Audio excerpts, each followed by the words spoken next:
the first about first 400 years of church history.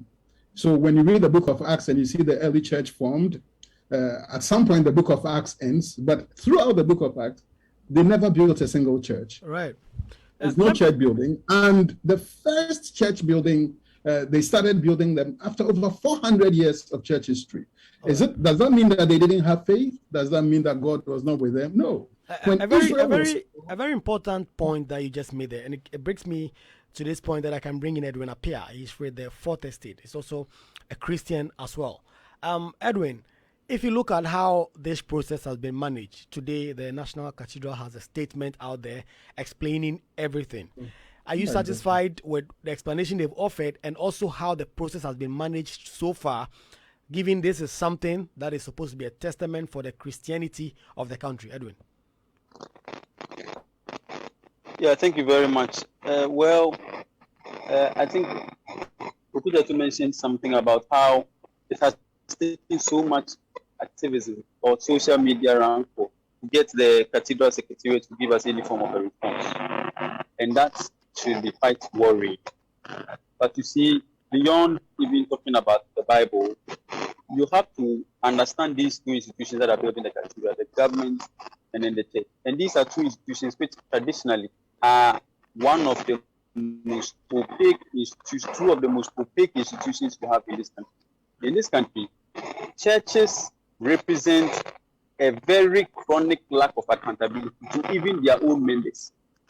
And of course, the government also characteristically would prefer darkness than light. And so when these two institutions come together, you have opacity raised to the power to a very Edwin, say that again. Edwin, say that again. If you like.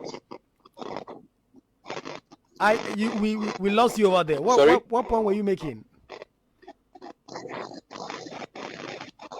I was saying that if you study the church and the government, these are two institutions that are part of the most unaccountable institutions you can ever find in this country.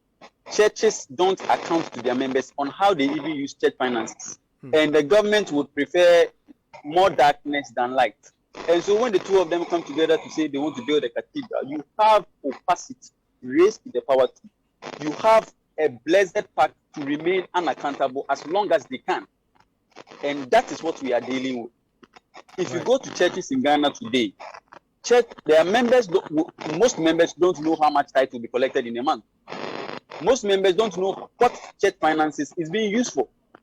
You go to churches today, and there is a greater desire for effigy, totemic Christianity, a Christianity of symbols, and then they shun basic things of highlighting our